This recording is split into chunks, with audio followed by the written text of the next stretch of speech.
You were Michael Jackson's defense lawyer, Yes. but you were also his friend, weren't you? Yes. But I knew Michael during a very, very unique and very, very tragic time.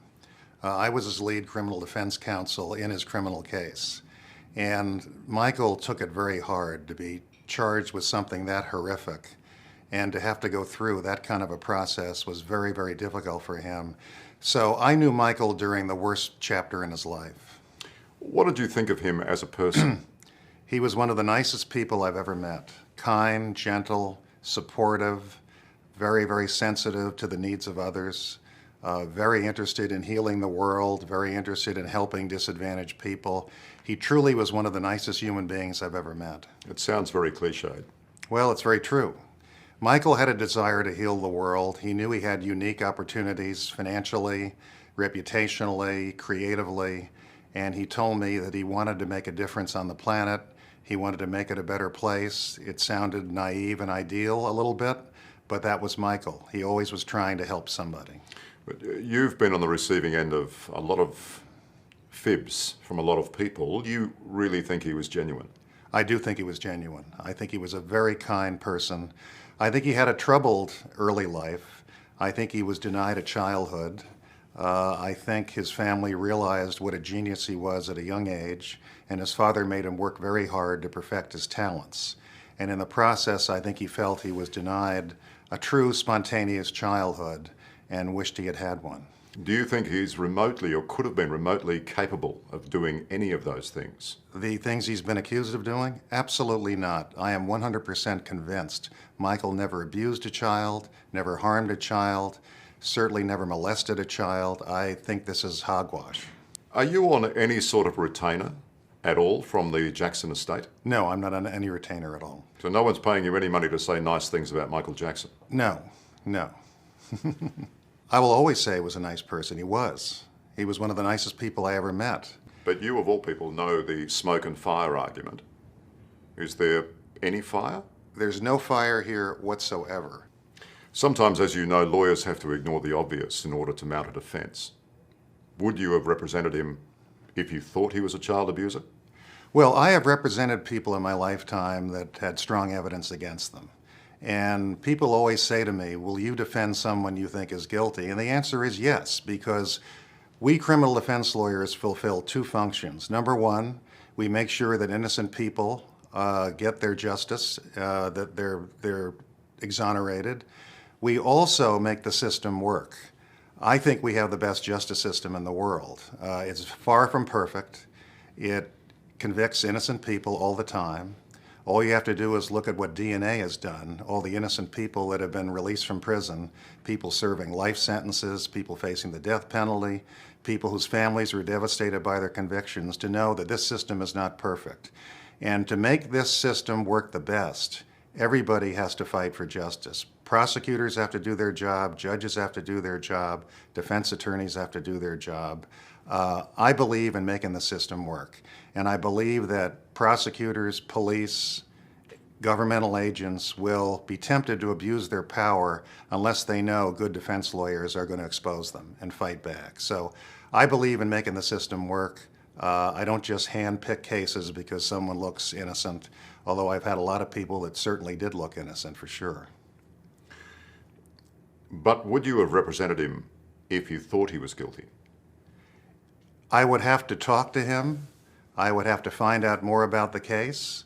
The answer is I take criminal cases because everybody deserves a defense. And when I got into this case, I really didn't know what to expect. The whole world was saying he was guilty. The press everywhere was atrocious.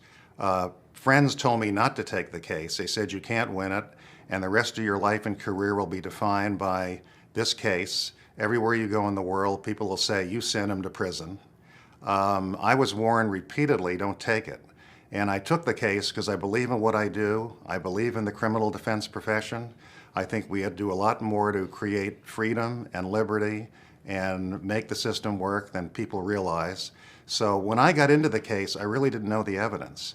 I knew what he told me, and that he was absolutely innocent. He said, this is just ridiculous. I never did anything like this. I never could conceive of doing anything like this.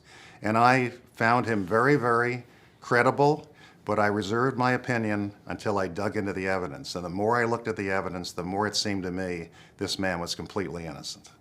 You knew, you didn't have to be a genius to figure out that with the whole Michael Jackson phenomena, you knew that trial was going to be a circus, didn't you?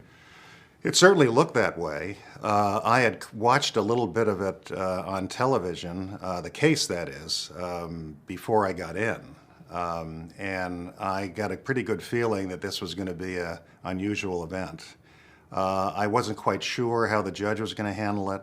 I wasn't quite sure how the local community in Santa Maria, California was going to handle it.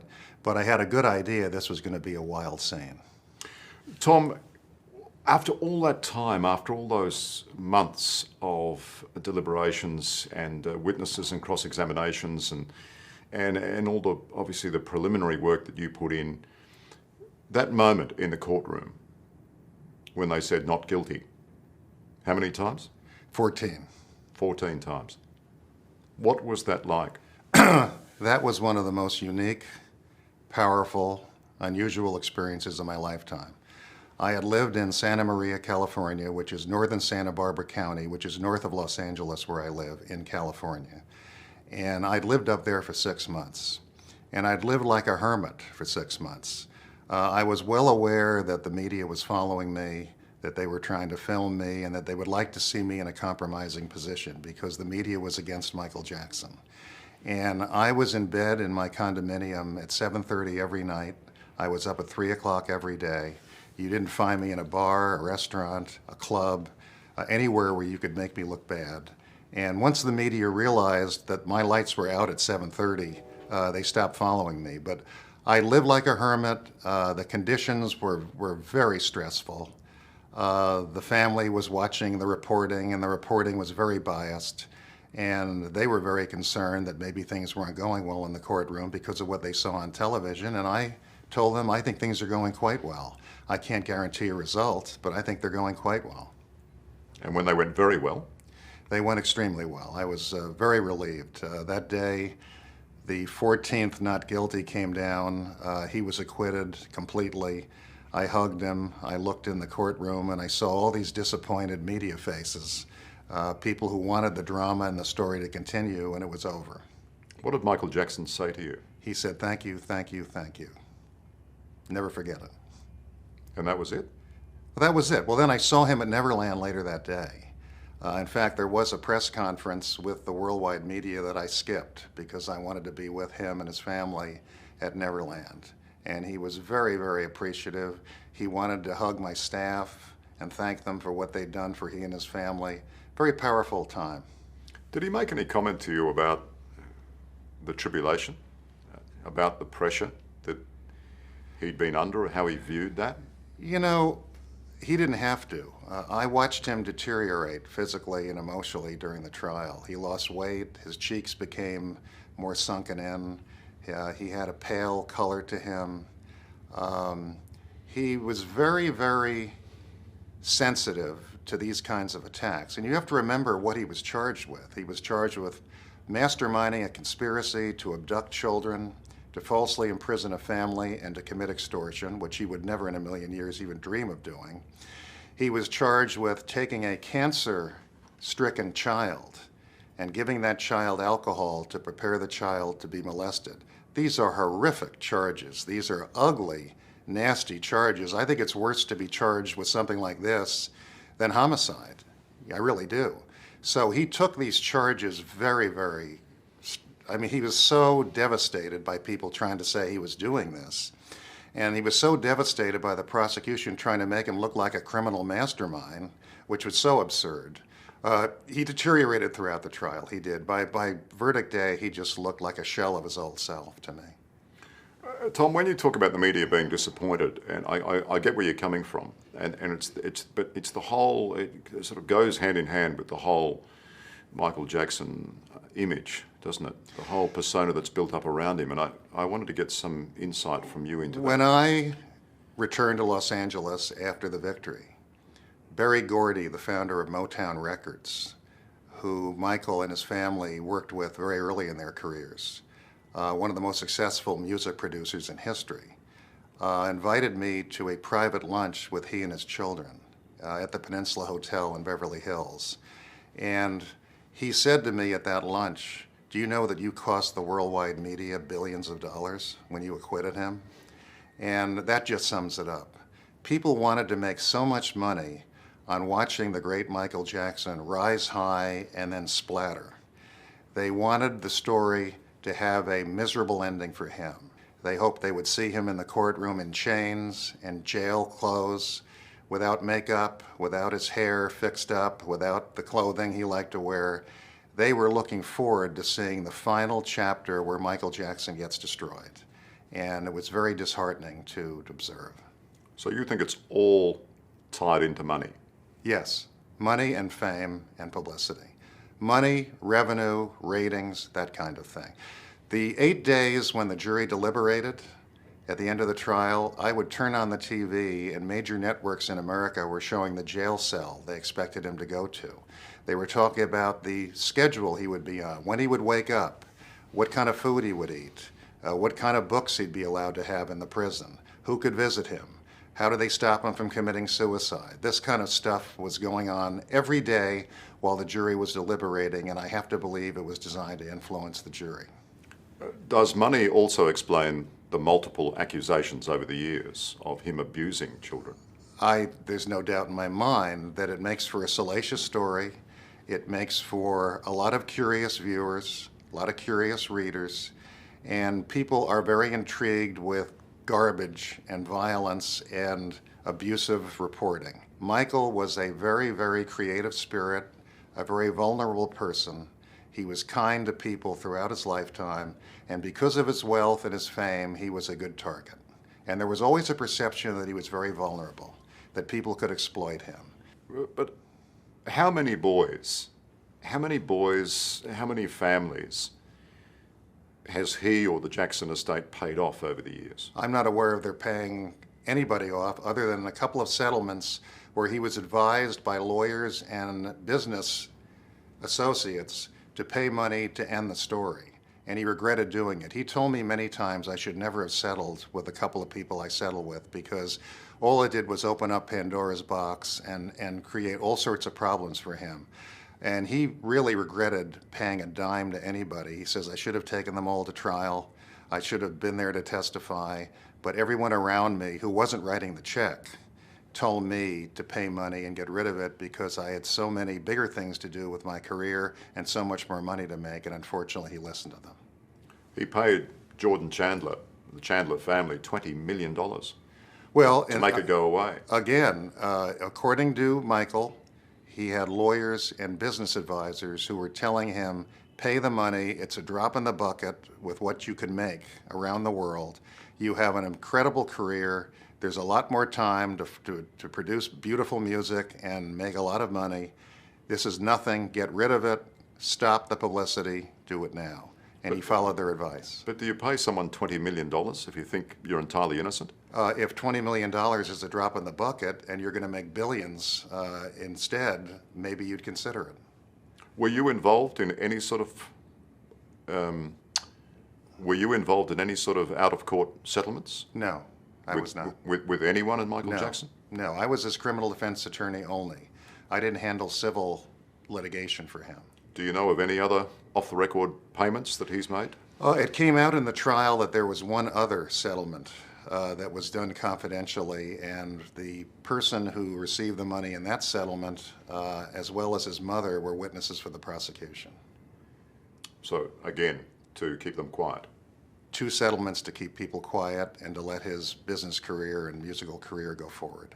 But you're convinced that doesn't say guilty? No, absolutely not. Not when you put yourself in Michael Jackson's shoes. When you see the kind of money this man could make, when you see the following he had around the world, when you realize what business potential existed with Michael Jackson products, with Michael Jackson music, with Michael Jackson tours, these amounts of money were nothing compared to what he could make. And he was advised by some pretty shrewd people, pay off these people, you've got bigger fish to fry. You've got bigger things to do, okay? And by the way, in all those settlements, there was no admission of liability. The people he gave money to agreed to sign a settlement agreement in which he did not admit any wrongdoing whatsoever. And what does that tell you about them? Well, some might say that just paying the money is an admission of liability. Well, it's not. It's not.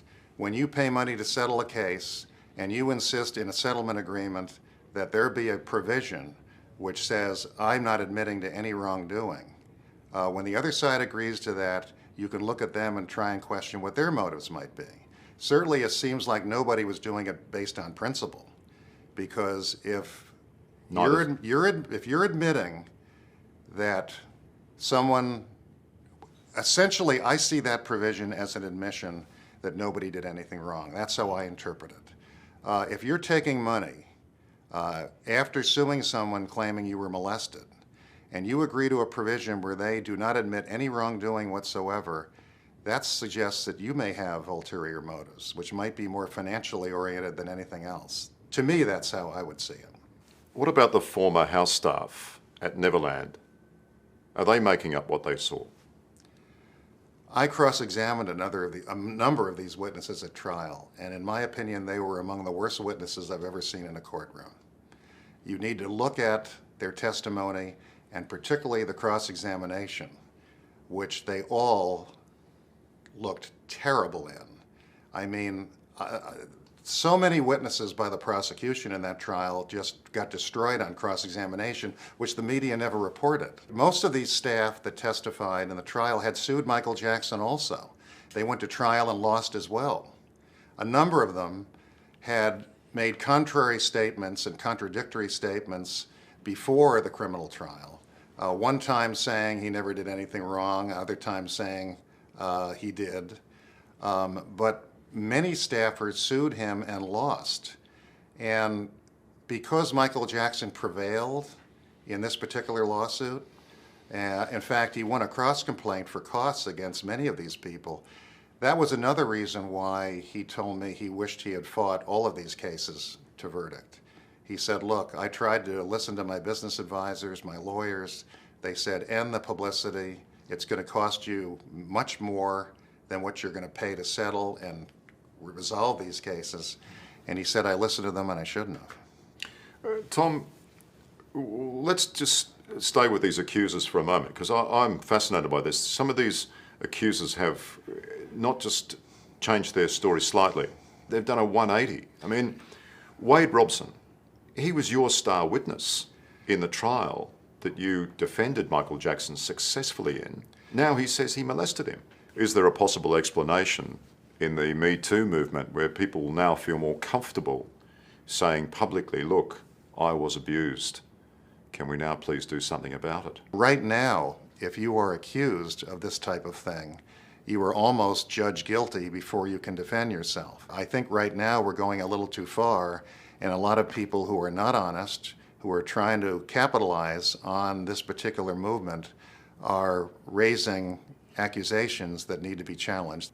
You don't think the freedom of the Me Too movement could be explained for these latest accusers coming up and saying that Michael Jackson molested them? I think the freedom of the Me Too movement has allowed false accusations to be made as well as real accusations.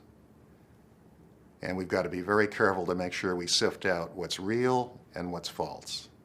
Well, I met with Wade Robson before he testified in the criminal trial. He wasn't compelled to be there. He wasn't forced to be there. He came with his mother and sister. They all seemed like very nice people. My impression of Wade was that he was intelligent, likable, articulate, and he was very, very strong in his defense of Michael Jackson. He told me in no uncertain terms he had not been molested, he had not been abused, and that these claims were ridiculous. I mean, this man was so strong in his defense of Michael Jackson. He told me in no uncertain terms he had not been molested, he had not been abused, and that these claims were ridiculous. I mean, this man was so strongly supportive of Michael Jackson, so powerful in his defense of Michael Jackson, that it just shocks me that he's changed his story in recent years. I just can't get over it.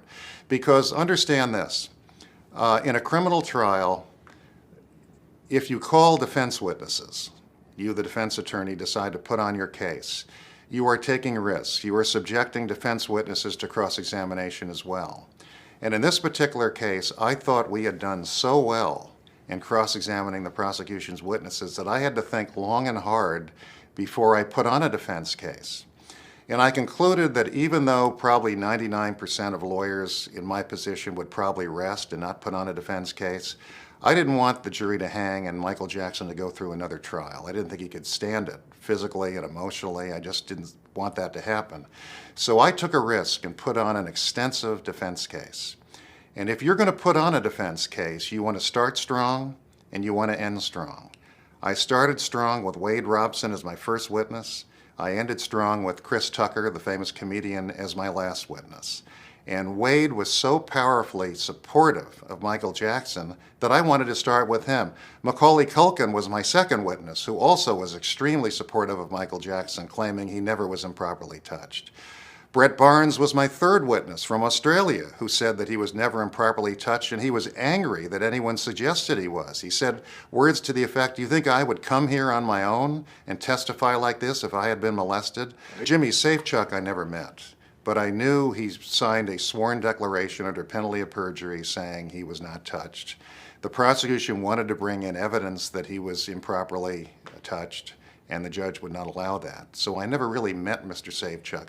But Wade was so adamant that he hadn't been abused, and he was cross-examined by a very aggressive, very passionate, very skilled prosecutor, Ron Zonin. And didn't break.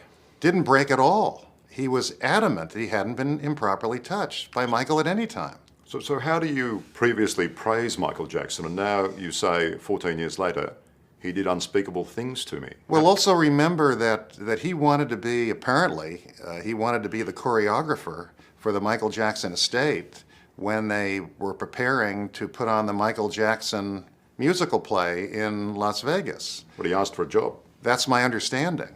And the estate has told me that he wanted to be the lead choreographer for that show. But got knocked back. And they turned him down. He got knocked back. He got knocked back. I mean, yeah. He was not hired for the job for reasons I don't know.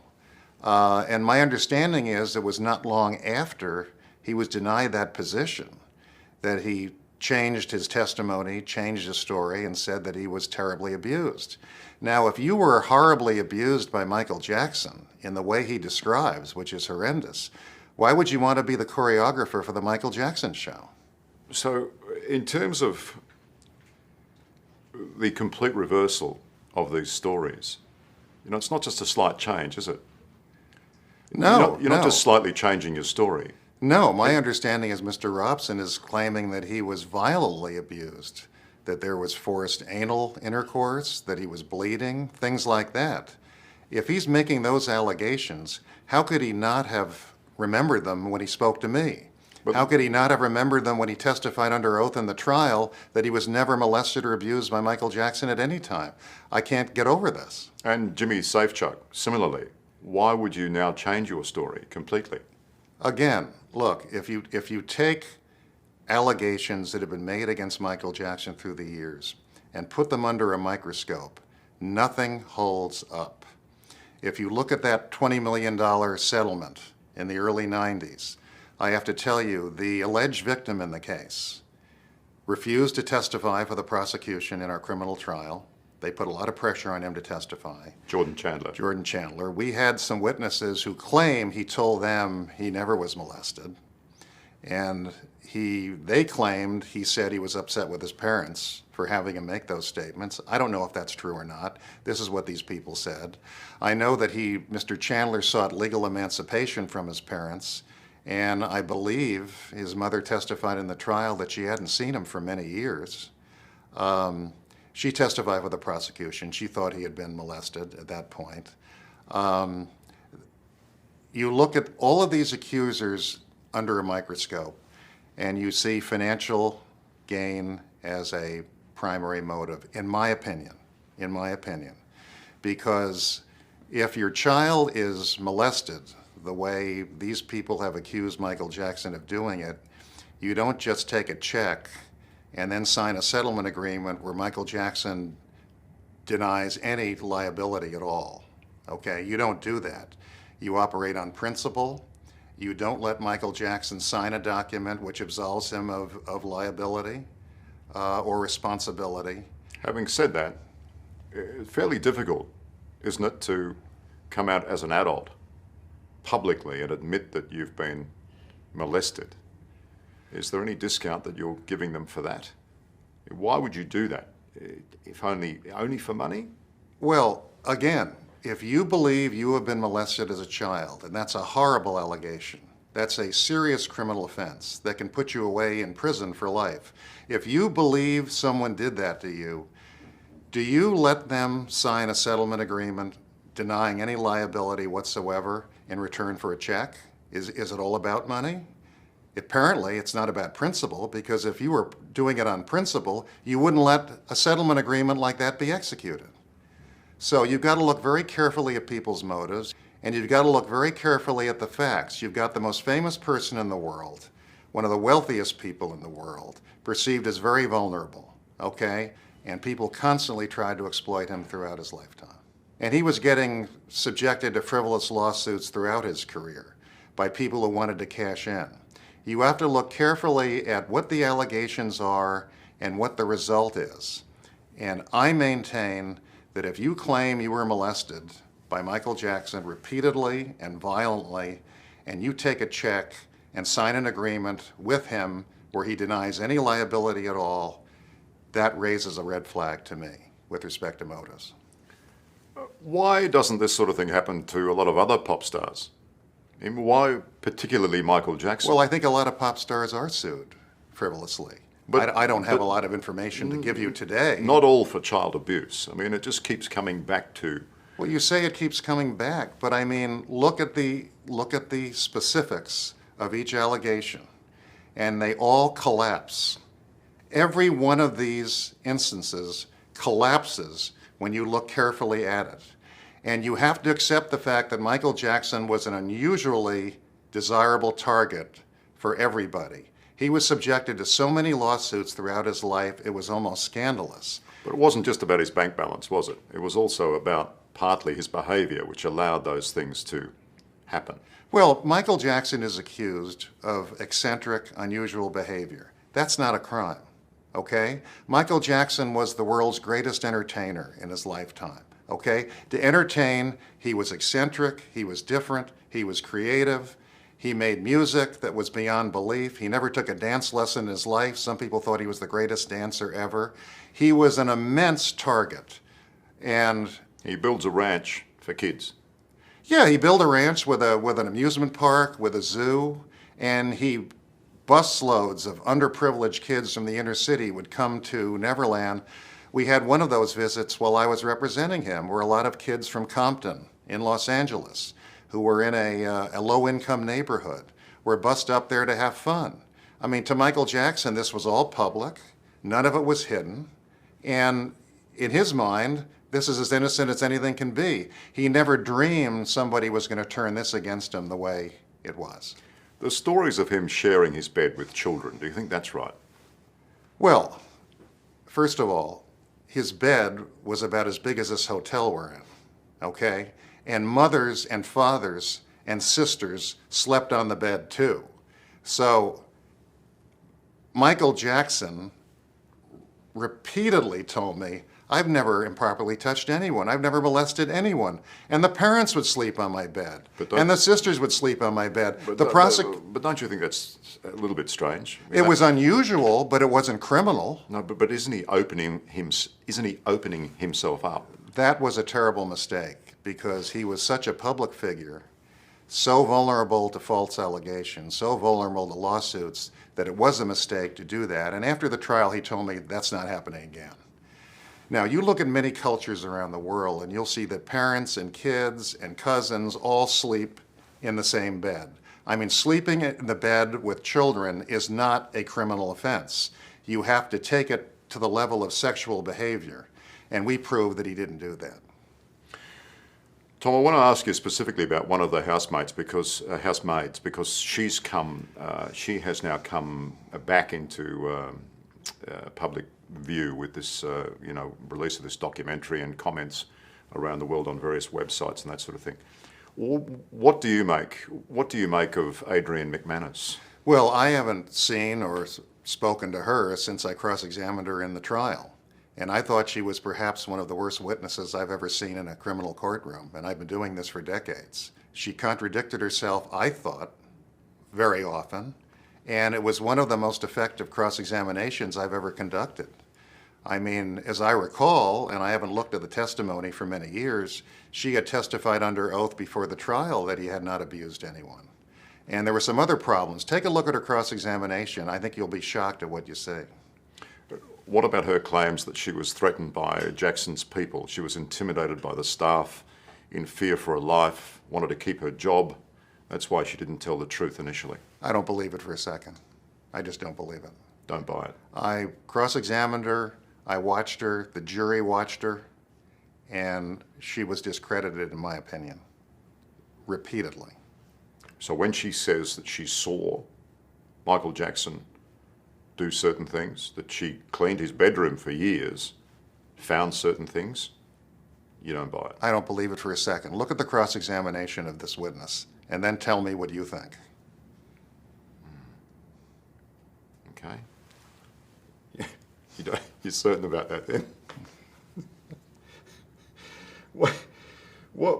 I mean, again, I know this, I'm going to sound like a broken record, so excuse me, but what's her motivation for saying these things 25 years later about Michael Jackson? What was her motivation in the trial for doing it? Look at the cross-examination. Look at her history with Michael Jackson, including litigation, including all sorts of issues that I think will open your eyes to her, in my opinion. I have looked at that. I mean, I know she was sued along with 4 other House staff and lost that lawsuit. They sued for wrongful dismissal. And Michael Jackson won that suit and was awarded, I think they were 1.6 million against them.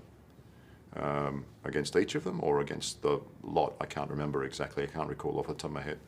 But I think you say in that transcript, I think you remind her that he forgave that debt by the payment of only $1. Why would he do that? I don't recall the testimony at this point. I'd have to review it to really answer your question. I have not looked at that testimony since verdict day. So fair enough. I'd have to take another look at it. I was surprised by the. I just thought you might have recalled that moment. I was surprised by the largesse that he exhibited at that stage. I mean, he could have made them, go into debt and continue to repay it, but obviously he forgave the debt.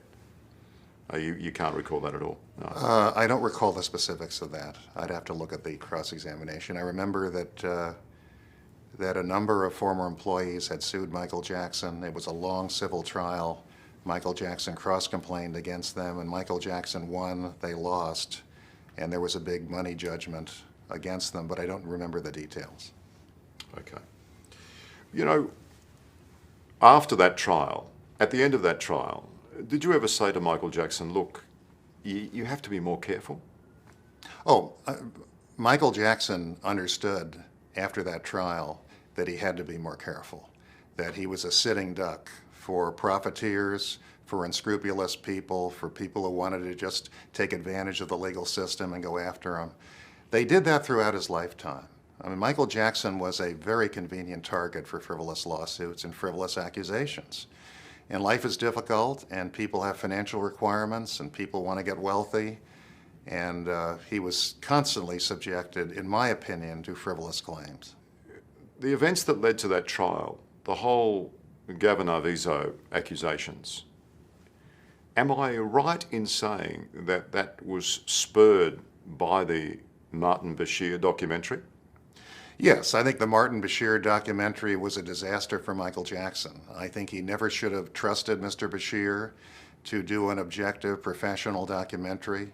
I believe he was tricked into cooperating with Mr. Bashir because he had great respect for Princess Diana, and Michael was told that she had allowed Mr. Bashir to do her biography. And letting Mr. Bashir do a documentary of Michael Jackson was one of the most awful decisions he ever made. Why do you think that? You think the result was slanted, do you? I think Mr. Bashir turned it all against him, tried to create a sensationalist documentary for personal gain. That's my opinion. And it was spliced together and put together in a way which, in my opinion, was designed to make Michael look bad. If you look at the outtakes that were not included in the documentary, you see a very different Michael Jackson. You see Mr. Bashir complimenting Michael Jackson on his parenting skills, on the way he conducts his life, and the whole thing was a disaster, I think. And that documentary, Living with Michael Jackson, that set the scene, did it? In terms of the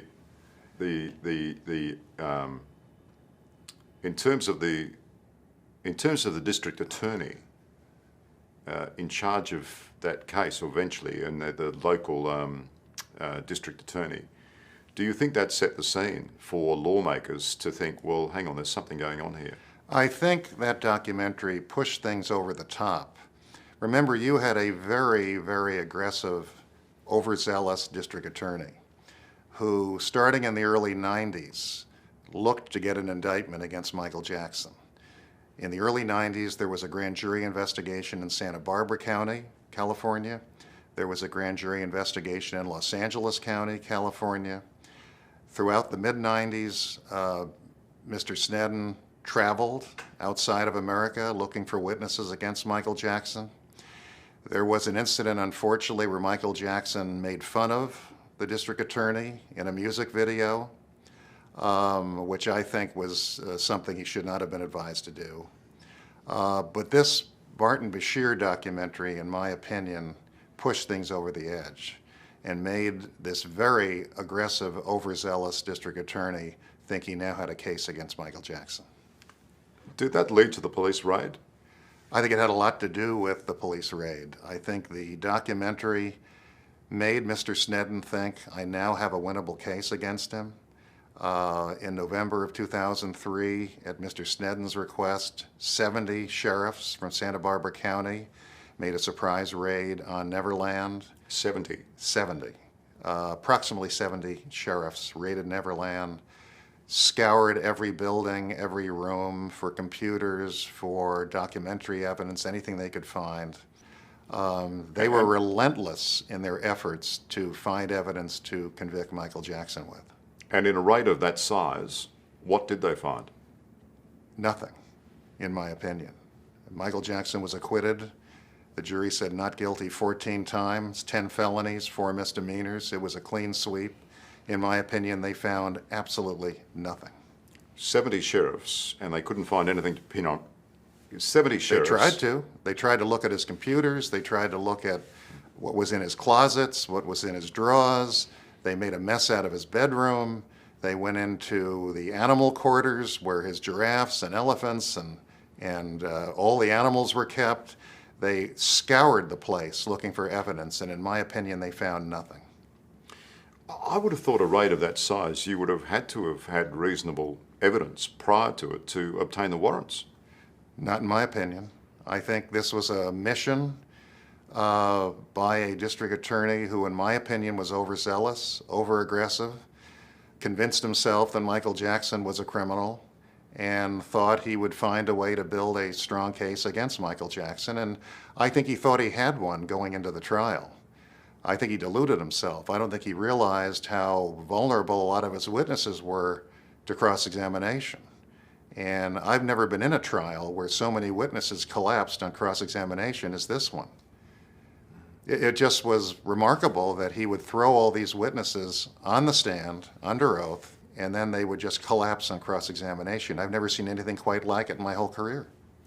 Why was the district attorney so desperate to pin Michael Jackson? I really don't know. I really don't know. He was very respected in Santa Barbara County. Many people in Santa Barbara County thought he was ethical and principled. Some did not. But he'd been elected repeatedly for many, many years. He had an exceptional winning record in the courtroom. And a lot of people thought because he wanted to bring this case, there must be merit to it. And I can tell you, after 5 months in the courtroom, there was no merit to this case. He was convinced that Michael Jackson was guilty of criminal I behaviour. think he convinced himself that Michael Jackson was guilty of the charged crimes. And I just shake my head when I think of these allegations that Michael Jackson would mastermind a criminal conspiracy to falsely imprison a family, to abduct children, to commit criminal extortion. Michael Jackson wouldn't know how to even begin to imagine such a thing. I mean, you're one person that knows in life there's a lot of grey, not a lot of black and white. But you're adamant, aren't you? You don't think Michael Jackson has molested one single person? Michael was a creative spirit. He danced to his own drummer. He saw things we don't see. He heard things we don't hear. He was a creative genius. He was eccentric, he was different, and he was an artist. I don't believe he was a molester for 5 seconds. If we look at the history of this, though, the number of accusers, Chandler, Gavin Arvizo, Wade Robson now, Jimmy Safechuck, I mean, are they all making it up? Let's look at them individually. Safechuck swore under penalty of perjury that he wasn't abused. Robson swore under penalty of perjury that he wasn't abused. Arvizo wasn't believed by the jury. 2 other people were paid off to end the litigation, to end the lawsuits so he could get on with his career. So when you look at everyone under a microscope, what do you really come up with? Not much. Well, a lot more than most mere mortals face in their lifetime. But he's the biggest target on the planet. He was the most famous person on the planet. He was immensely wealthy. He was perceived as immensely vulnerable. This made him a target throughout his life. And he's being attacked even in death by people who want money. And I sat with him for 5 months, 5 days a week in a criminal courtroom, watching not just the Arvizo allegations, but other allegations being made against him. Allegations that he had molested Macaulay Culkin. Allegations that he had molested a whole bunch of other people. The prosecution even said Mr. Robson had been molested. They said Brett Barnes had been molested. I started my case with 3 of these young men getting up under oath, voluntarily traveling to Santa Barbara, California. 2 of them one from overseas, one from Australia, and all saying he never touched me, he never abused me, he's my friend. I saw these allegations collapse one after another in that courtroom. I saw the Chandler allegations collapse. I saw other allegations collapse. I saw from morning till evening what happened when jurors watched witnesses examined by the prosecutor, then cross-examined by the defense attorney. And at the end of those 5 months, I came to an absolute conclusion, which I'd already come to before the trial started, but it was even stronger at the end of that trial when this very conservative jury in a very law and order town with a very high conviction rate, very conservative credentials, and very bright, I saw them go not guilty 14 times. And that experience seared into my soul a very strong belief that Michael Jackson never molested anyone. Michael Jackson had an affinity for children. He never had a childhood. He wanted to be good to children because he had the financial resources to do it. He built an amusement park. He built a zoo. He invited inner city children. He invited disabled children. He paid for children for have surgeries around the world, kids who were in trouble financially and had disabilities. He did so many good things. And to try and turn that around into making him a horrendous criminal was really tragic, and I think it had a lot to do with shortening his life. Do you think if he was still alive, do you think these people would now be coming out and saying the same thing, that he molested me? I just don't know. I mean, I think I have to believe these are financially motivated accusations. I have to believe that, because how else can you explain it? I take that into account too. But I personally am not involved in their civil lawsuits. I've not represented anybody in them. I've not been present for any of the proceedings. I don't know who said what in those cases. I just know the evidence that I saw. And that leads me to a very powerful conclusion that Michael Jackson never abused a child at any time, never tried to hurt a child. We had testimony in the trial that he said he would slit his wrists before he would hurt a child. I just find it fascinating that you're so insistent on this a long time after the trial has finished. I find that very powerful. But I find it interesting too, from just coming back full circle to what we were saying about representing people. Everyone has to have a decent representation, there's no doubt about that. I'm not arguing that. And I agree with you, that's the way the legal system functions properly. But, you know, I note with interest, you defended Bill Cosby. Now, you wouldn't be saying the same thing about Bill Cosby, would you? I think Bill Cosby's innocent. I don't think Bill Cosby You still think abused. he's innocent? I absolutely do. I don't believe that Bill Cosby molested anybody. Again, every time I look at these accusations under a microscope, I see things that the press doesn't report, and I see things that the public doesn't know. And you take into account when these accusations were made, you take into account what time period they concern, and I sat through that trial, and I believe Mr. Cosby's innocent, and I always will.